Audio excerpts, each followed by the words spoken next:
Kako lepo je bilo s tabo govoriti o preprostih stvareh, ki smo jih znali neverjetno zakomplicirati. In kako smo potem zopet prišli nazaj, da so te tako zakomplicirane stvari v bistvu preproste. In eden izmed takih stavkov je: nekoga moraš imeti rad. Preprosto, a zakomplicirano. Nekoga moraš imeti rad, pa čeprav trave, reko, drevo ali kamen. Nekomu moraš nasloniti roko na ramo, da se lačna nasiti bližine. Nekomu moraš. Moraš, to je kot kruh, kot požirek vode. Moraš dati svoje bele oblake, svoje drzne ptice sanj, svoje plašne ptice nemoči. Nekje, vendar mora biti zanje gnezdo miru in nežnosti. Nekoga moraš imeti rad, pa čeprav trave, reko, drevo ali kamen, ker drevesa in trave vedo za samoto, kajti koraki vselej odidejo dalje, pa čeprav se za hip ustavijo, ker reka ve za žalost, če se le nagne nad svojo globino. Ker kamen pozna bolečino, koliko težkih nog je že šlo čez njegovo nemo srce. Nekoga moraš imeti rad. Nekoga moraš imeti rad, z nekom moraš v koraku, isto sled od trave, reka, kamen, drevo. Molčeči spremljevalci samotnežev in čunakov. Dobra, velika bitja, ki spregovori samo, kadar obmolknejo ljudje. Brane, globok poklon.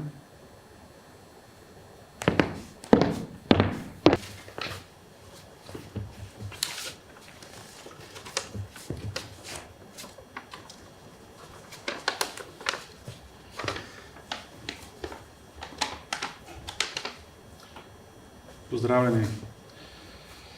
Sem včasni literarni gost Fofiteja. Rad bi nekaj povedal oziroma prebral, ker sem bolj slab govorec. Vsi dobro veste, kako je imel Brane rad prizore absurda v komedijah, ki jih je režiral. In prav te bizarni prizori so nekako podpisovali njegove kakovostne izdelke. Zadnja komedija, ki sva jo pisala z Janezom Enslem, je bila medvodizacija in posodobitev Machiavelijeve Mendragole. Njeno brano prizoritev ste lahko spremljali v kavarni Sotočja 4. decembra 2017, ko smo se že spogledovali z odrsko prizoritvijo. Takrat si niti pomisliti nisem upal, da bo Branetovo zadnje naročilo spremembe besedila prav vključitev ekice. Nekakšnih elektronskih vim v kavarni, ki jih potegneš k sebi in iz njih cuzaš mlečne napitke. Načrtoval je, da bi se malo nasmejali naši obsedenosti z domačimi in lokalnimi, tradicionalnimi, fit oziroma zdravimi, biološkimi in ekološkimi ter socialnimi oziroma fair trade izdelki v sodobni družbi. No, zato naj zdaj v igralskem žargonu, vendar tudi s tehnikalijami, preberem obe reklamni sporočili, ki sem jo vnesel v besedilo. Naj se tako poslovim. Odpre se zastop. Prikaže se notranjost kavarne, v kateri Nataša vse rutinirano pripravlja na nov dan v strežbi. Na radiju se sliši glasba, vmes pa reklama. Cuzajmo skupaj! V Medvodah bosta danes večer poslanec Državnega zbora in direktorica podjetja Vimevan d.o.o. odprla Ekico, poseben elektronski avtomat z ekološkimi napitki. Gre za veliko pridobitev na področju zagotavljanja lokalne samooskrbe z ekološkimi in biološkimi smudiji na mlečni osnovi. Vabljene torej občanke in občani, ki radi cuzate nocoj ob 8. uri v vaše našo najljubšo kavarno med nogami. Napovedovalec nadaljevanje prebere hitreje. Kot v reklamah za farmacijo, hitreje preberejo obvestilo o posvetovanju z zdravnikom ali farmacevtom. Poskrbite, da cuzanja ne zmanjka. Do rezervacije želene količine napitkov iz Eke se lahko dostopate tudi prek aplikacije Ekica Plus, ki jo najdete na Google Play Store in Apple App Store. Na radijskem programu se nadaljuje glasba. In še druga reklama. Marko Di Medici vstopi v kavarno, ki je kot običajno prazna, in sede za mizo. Po glasbi z radija spet zveni reklama. Cuzajmo skupaj! V Medvodah bosta danes večer poslanec Državnega zbora in direktorica podjetja Vimevan d.o.o. odprla Ekico, poseben elektronski avtomat z ekološkimi napitki. Cuzam, cuzaš, cuza. Cuzamo, cuzate, cuzajo. Ne upirajte se. Odvisnost od teh odličnih ekonapitkov se širi iz ednine v množino. Vabeni v množini ob 20. uri v kavarno med nogami. Napovedovalec nadaljevanje prebere hitreje kot v reklamah za farmacijo, hitreje preberejo obvestilo o posvetovanju z zdravnikom ali farmacevtom. Poskrbite, da cuzanja ne zmanjka. Do rezervacije želene količine napitkov iz Ekice lahko dostopate tudi prek aplikacije Ekica Plus, ki jo najdete na Google Play Store in Apple App Store. Na radijskem programu se nadaljuje glasba. Nasvidenje, Brane. Brane je bil moj prvi pravi režiser. Tak, ki ti da besedilo in potem ga bereš, potem pa vleče iz tebe in hoče, da začutiš stvari, ki jih sploh še ne razumeš. On vidi že več, kot vidiš ti, ki si pač ujet v tiste besede. In on je bil en tak velik učitelj, gledališki, in tudi v srce se mi je usedel s svojo pojavo, s svojim načinom, ko je pomlel roke in ti je že povedal, da tole zdaj te bo zmlel. In potem je rekel, ja, polomil sem ga čist narobe, čeprav si se trudil ujeti in pokazati in povedati te besede tam noter zapisane.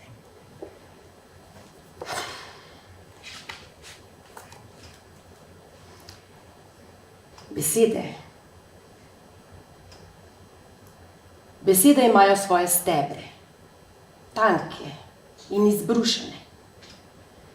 Imajo svoje vodovja in hude zime, svoj vonj in udarec, barvo in nevidnost, bolečino in radost, svoje ime in pozabo. Stojijo in tečejo, so vlažne in presušene, nagrizene in nabuhle, pojejo in stokajo. Samo spomina nimajo besede, razen ene same, kraljice besed. V njej je samo odmev in hladen izbris. In ta je v meni in bo ostala v meni.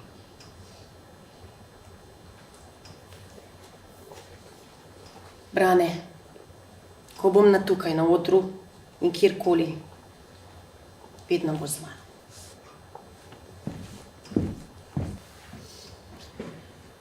Ponavadi imam kar namazan jezik, ampak ko so rekli, da bo treba nekaj povedati, da naj se pripravim, so vse besede zastale. V glavi se mi je zavrtel film vseh let, predstav in spominov, ki smo jih ustvarjali točno na teh deskah pod tvojim okriljem. Zavrtel me je na vrtiljaku čustev in takrat so besede postale popolnoma nepomembne. Film, vse od gledališke šole, kjer si spodbujal globok pogled vase in prebuditev vsega, kar tli v nas, prve predstave, ki mi je pokazala, da je to res nekaj, v čemer uživam, do zadnje predstave, ki smo jo hrupno ustvarjali skupaj. Vse prijateljske vezi,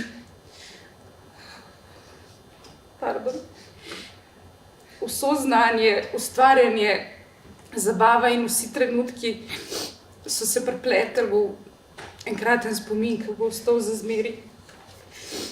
Naš majhen gledališki svet, izvzet iz zunanjega sveta in beseda, ki ostane in obstane na koncu, je hvala.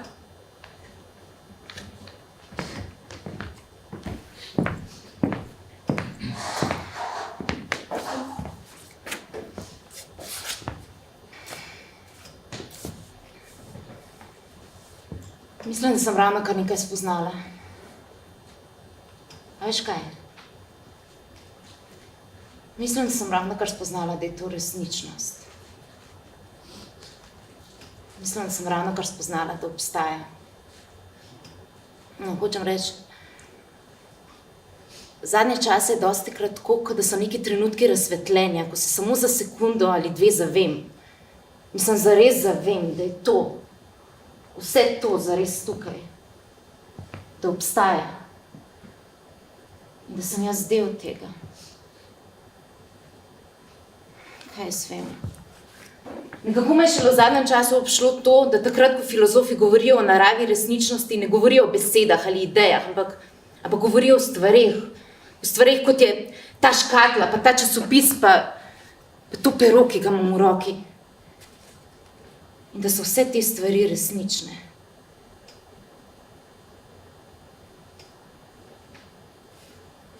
Jaz sem del vesolja.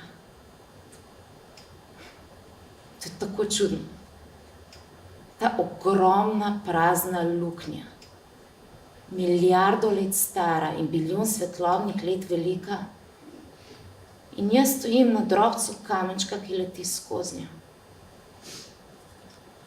Mi dva stojiva. Vsi stojimo zdaj, prav ta trenutek. Jaz obstajam in to pero obstaja. Sedi v moji dlani. V moji živi dlani.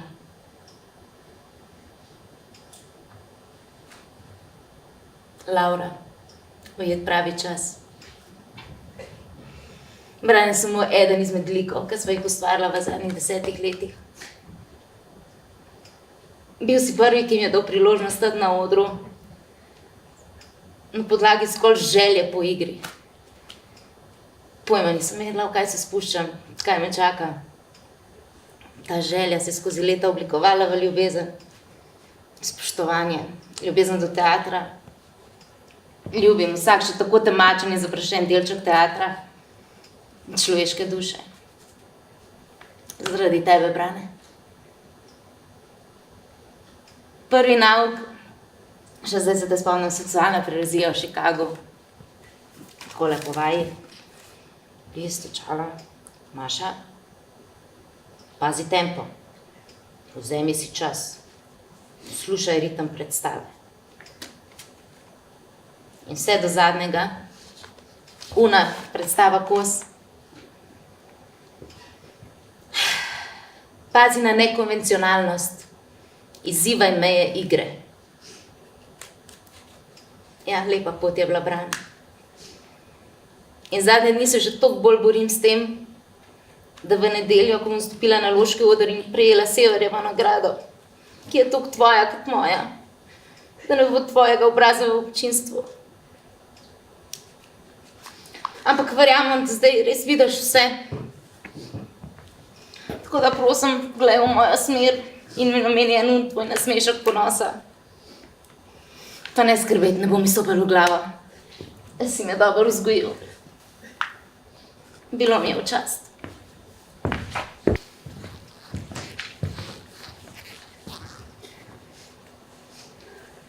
Deset let smo bili skupaj. Razvil si mojo domišljijo, tako kot jo sama ne bi mogla nikoli. Vedno si mi dal izzive.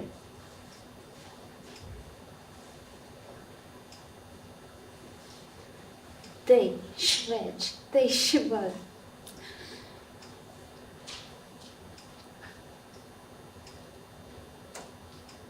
Pa vedno si zaupal.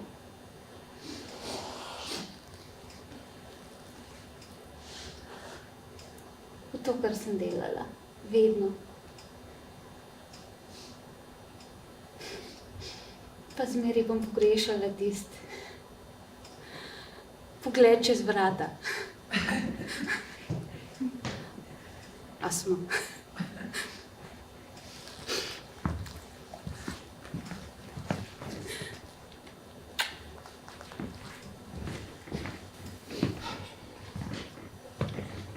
V svojem življenju sem se kar nekajkrat selil po različnih krajih. Lahko vam povem, da sem zasvojen. Zasvojen sem z gledališčem. Kamorkoli sem prišel, povsod sem šel v gledališče in sem delal v gledališčih. Ampak je pa velika razlika, če delaš z režiserjem, s človekom z velikim Č. Toliko moči, kot ti da, ko igralec potrebuje na svetu. Tukaj se bova, tako bom rekel, vsi tisti, ki ste delali predstave, kjer je malo ljudi bilo, se pravi, da je imel režiser več možnosti, da se pogovarja z vsakim posameznikom. Z Barbaro sva delala, mislim, 10 let nazaj Klopca. Naj vam povem, čisto nič ni šparal. Ampak toliko stvari, ko sem se jaz tam naučil, spominjam se Barbarinih besed, ko je rekla: Zvone, ti si tukaj drbil pol fasa. Resnično, kako je znal peljati, in zato pravim, ni bilo večjega veselja kot to, da smo lahko delali z našim prijateljem Branom. Dostkrat smo se kregali, koliko časa smo tukaj. Pa toliko časa smo tukaj. Premalo časa smo bili skupaj. Premalo. Ampak veste, poznate me vsi, da sem veren človek. Sam za sebe lahko rečem, da sem srečen zaradi tega, ker imam nekaj, na kar se lahko primem. Imam upanje, da se bomo z Branetom še srečali. In zato bom se poslovil oziroma zaključil z besedami njegovega prijatelja, ki jih je izrekel gospodom Vladotom na pogrebni slovesnosti, ko je rekel: Brane, ne z Bogom, ampak na veselo snidenje.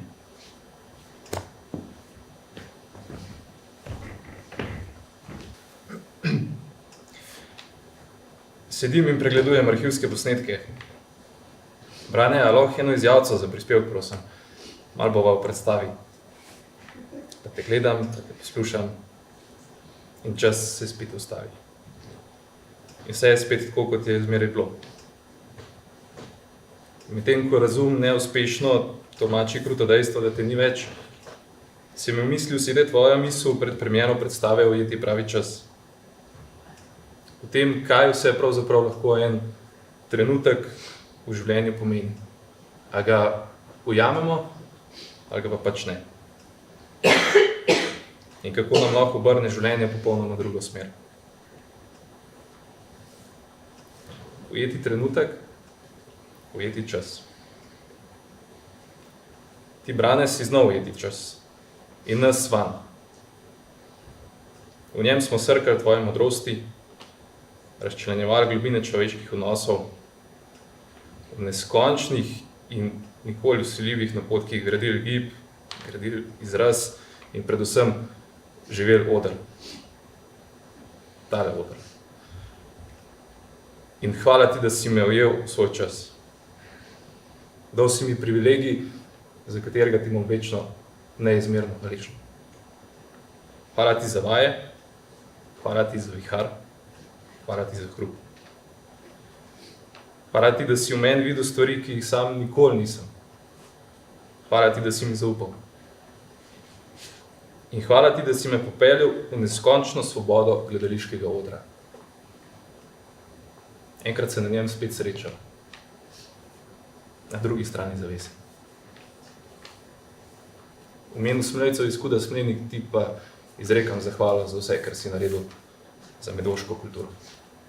Pogrešam te.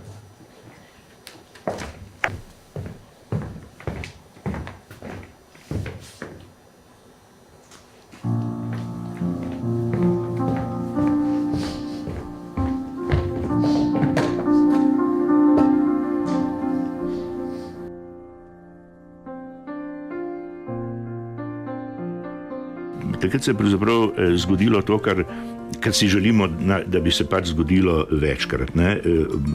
Ob tej majhni ekipi, ki se je takrat vzpostavila, ne, začeli smo s 4 igralci, kot se spomniš, se je počasi začelo okrog nizati vedno večje število gledaliških zanesenjakov, ljubiteljev gledališča in ob resnem delu, to je pa treba priznati, ne, da nekako ob našem delu nismo gledali na to, delamo kot amaterji ali delamo kako drugače, delali smo zares. Ne? In ob tem delu je nivo cele gledališke ekipe rasel iz predstavo v predstavo in danes vemo, da imamo že okrog 10 zelo gledališko izdelanih in tudi dobro sprejetih predstav.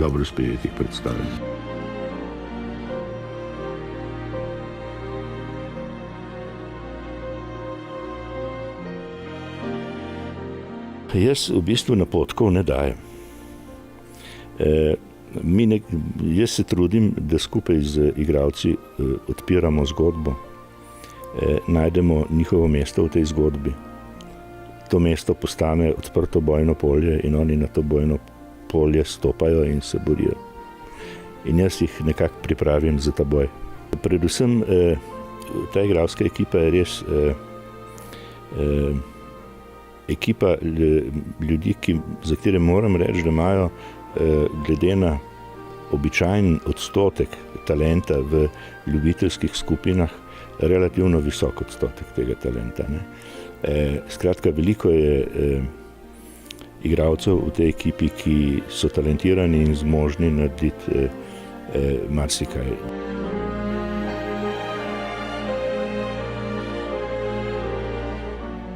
Seveda, profesionalci so opremljeni z veliko stopnjo znanja, vedenja, obvladovanja obrti, tudi telesnih predispozicij in tako naprej. To vse so prednosti. Ne? Ampak, ko si pa na odru in si postavljen pred nek konkreten izziv, ne, takrat smo na nek način nenadoma vsi enaki. Ne? In mene osebno, moram reči, dodatno motivira ravno delo z ljudmi, ki mogoče nimajo toliko izkušenj v gledališču ali pa vsaj profesionalnega predznanja in si nekako zastavljamo cilje, ki nam pomenijo pač dodaten motiv za to, da se tega rezultata pol veselimo. Tako da, bi rekel, v ustvarjalnosti smo si vsi enaki, ne? In profesionalci in ljubitelji.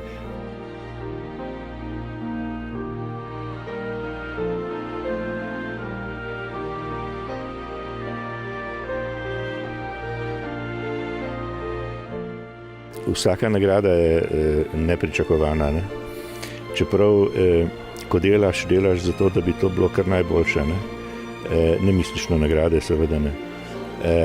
Potem pa, ko nagrade pridejo, je to pač neka dodatna potrditev, da je bilo delo uspešno. Ker so pa 4 matički na razpolago, očitno še nismo dovolj dobro delali, da bi vse 4 dobili.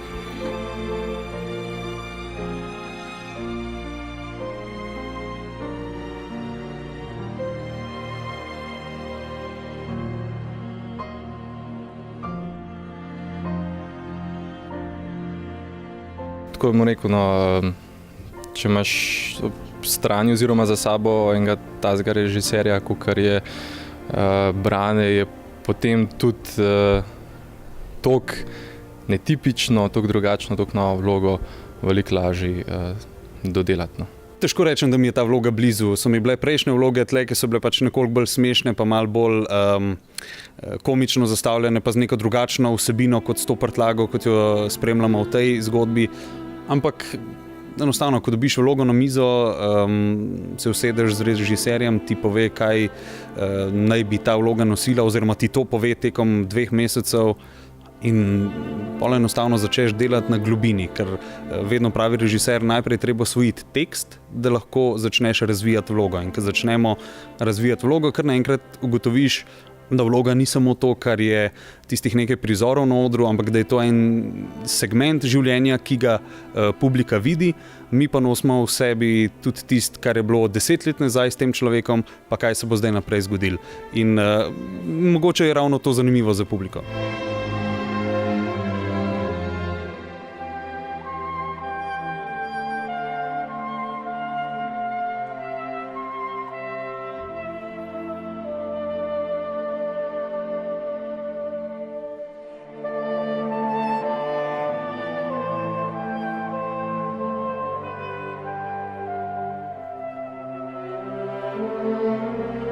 Nagrada za 3 igralce je tak v preseku kar veliko število in glede na to, da smo posvečali veliko pozornosti ravno igri, delu na igri, spopadali smo se z vsemi težavami, ki jih prinaša Shakespearov tekst, vers, ritmizirana oblika in vse, kar sodi zraven. Moram reči, da je bilo res naporno, da je bil študij zahteven. In je seveda to, da so kar 3 dobili nagrado, veliko priznanje in smo ga res zelo veseli.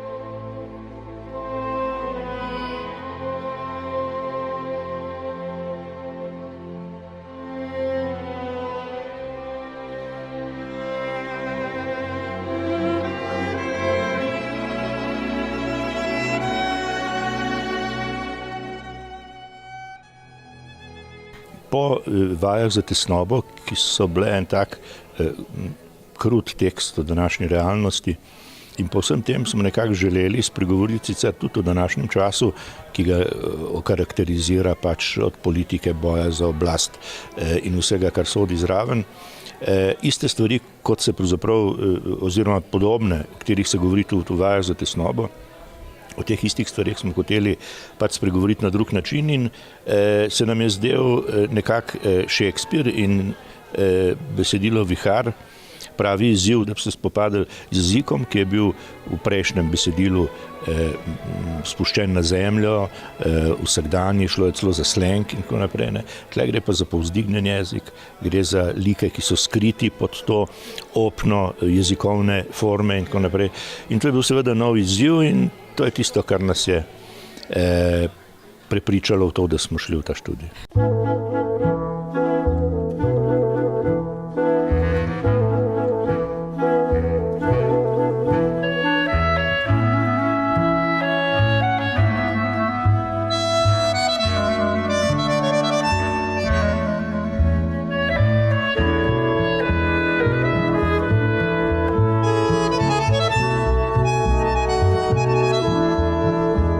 To je neke vrste izziv, da se lahko spopadaš s tako različnimi žanri, nalogami, izzivi tudi.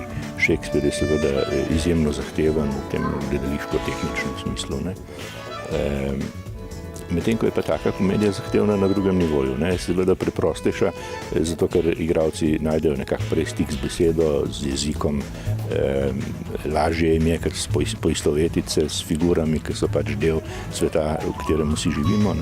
Je pa po drugi strani treba biti seveda pravilno umirjen, imeti pravo mero pri tem, kar počneš, jasno izrisati zgodbo, obvladati situacijo, da je ni preveč, da ni premalo, skratka so druge pasti pri take vrste študij.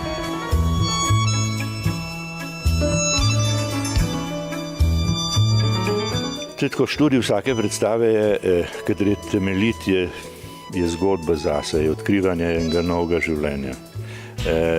Novih ljudi s svojimi zgodbami, s svojimi modrostmi, s svojimi življenjskimi izkušnjami. In zdaj pri tej predstavi, če bi hotel nekako artikulirati, definirati to, kaj je bila izkušnja pri tej predstavi, je pravzaprav mogoče ena od eno od napotkov, ki bi jih lahko potegnil ven, to, da je pravzaprav v življenju, pa kakršnakoli situacija je, treba gledati pozitivno na stvari. Treba je gledati skozi vrednote, skozi zaupanje.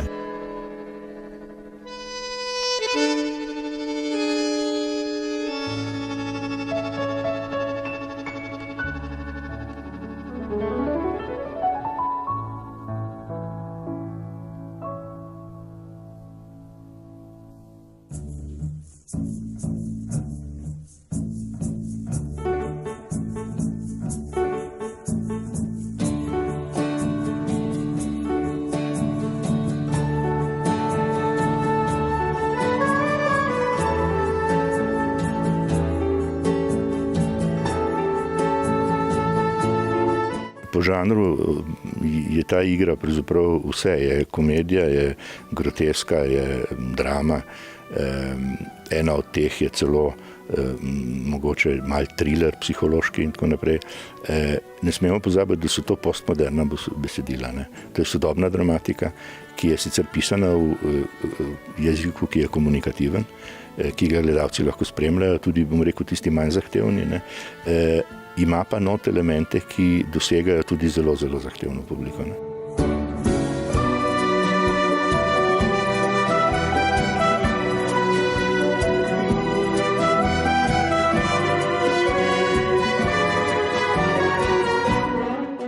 Ker je prav, da se gledališče kdaj pa kdaj tudi malo ponorčuje iz samega sebe, smo rekli, to je mogoče zdaj ta prava prilika in smo s tem zadostili tej potrebi. Po drugi strani je pa res, da je to zelo zahtevno, uprizoritveno zahtevna predstava.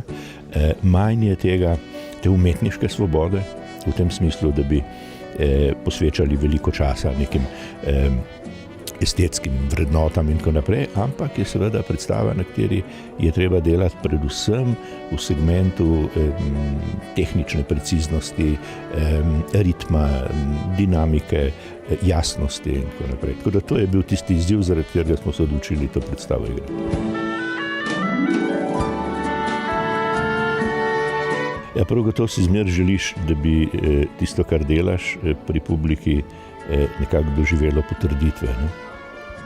Zdaj, ne vem, če je ravno strah, ampak dejstvo je, da to vznemirjanje obstaja, ne? In ki je povezano tudi z enim čutom odgovornosti. Nenazadnje se tudi kar nekaj mesecev s tem intenzivno ukvarjaš, skupaj s celim ansamblom, s celo ekipo. In ko pride dan pred premiero, gotovo, da je v zraku to vprašanje, a smo delali na pravi način, a smo uspeli najti jezik, ki bo zmogel publiko nagovoriti na tak način, da se bo zabavala, da bo spremljala, da ji bo jasna predstava. Ne? In ko se to zgodi, smo seveda zelo veseli tega.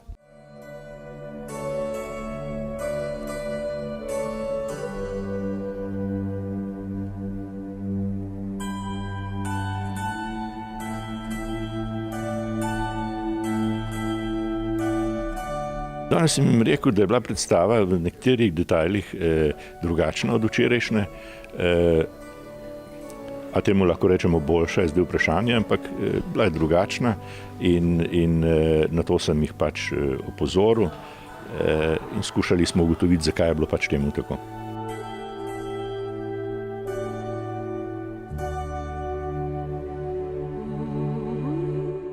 Gledalci so predstavo nagradili z aplavzom, lepo se odzivajo. Nekaj je bilo pogovorov med ekipo, predvsem okrog tega, ali bo predstava tudi to duhovitost, ki je malo neobičajna, prenesla na publiko. Malo je bilo tudi strahov, da mogoče da se to ne bo zgodilo, no, ampak pri teh dveh predstavah že smo imeli priliko videti, da izredno lepo spremljajo in seveda tudi razumejo vse humorne dele te predstave.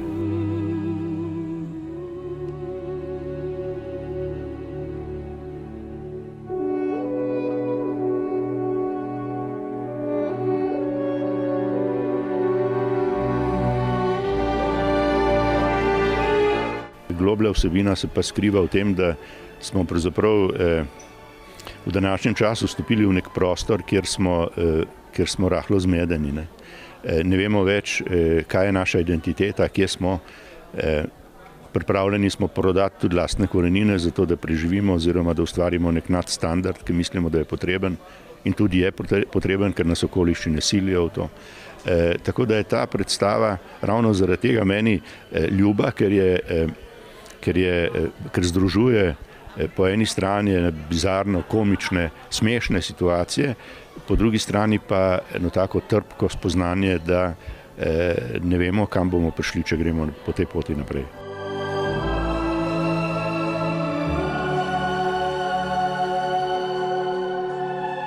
Resno gledališko delo res ne dopušča neke take zunanje improvizacije. Ne? Oni pač že vejo, toliko smo že delali in vadili, da vejo, da so drug od drugega odvisni, da reagirajo drug na drugega in čeprav publika seveda tega ne ve, je pa treba povedati, da vsaka najmanjša gesta, ki se na odru zgodi, je iztočnica za reakcijo nekoga drugega.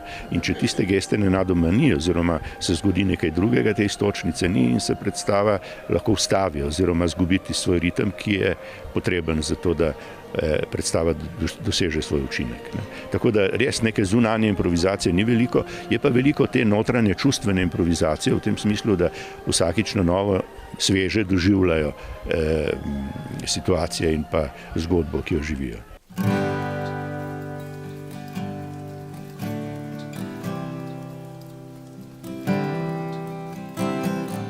Janez mi je ta tekst prinesel.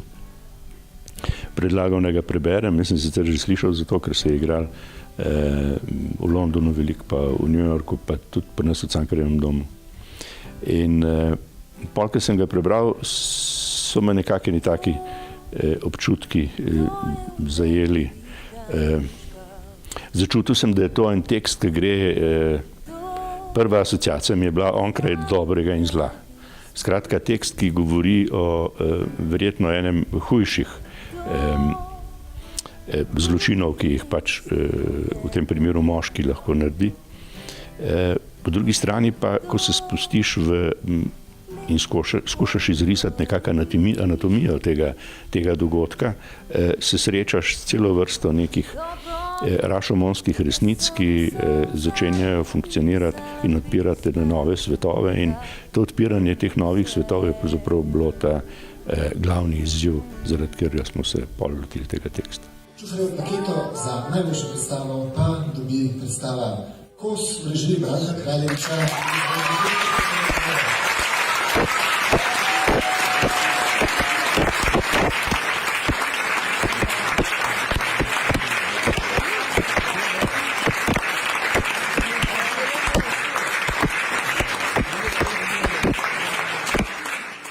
Študij je bil težek in zanimiv, ne taka bogata izkušnja, predvsem zato, ker je bilo treba najprej skušati dojeti, razumeti usodo teh ljudi.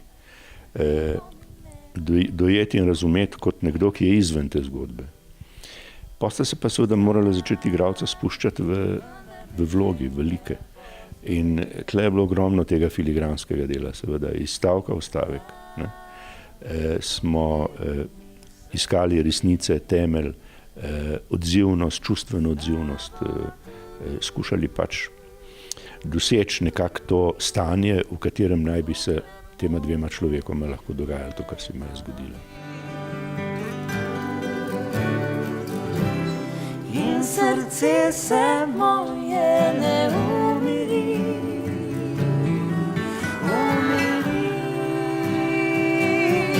ostavo tu.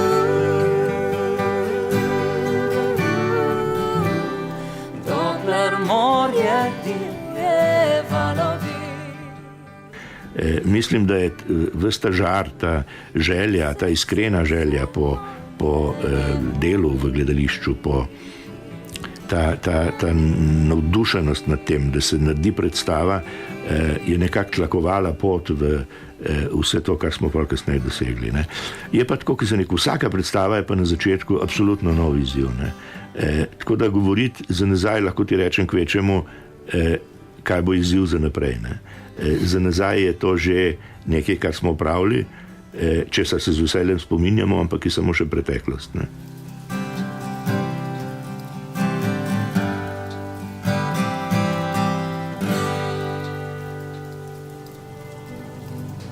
Dajte naprej. Tako ste dobri, da bi bilo škoda, da ne greste naprej. Res ste dobri. Brane nas je preveč razvadil. Ne. Mislim, da bi bilo najlepše darilo tudi njemu, če nadaljujete s svojim delom. Verjamem, da vam bo od nekje od zgoraj pomagal, da se boste pravi še našli in da gre v Medvorah ta krasna gledališka skupina naprej. Pa tudi vse ostale kulturne dejavnosti. Res.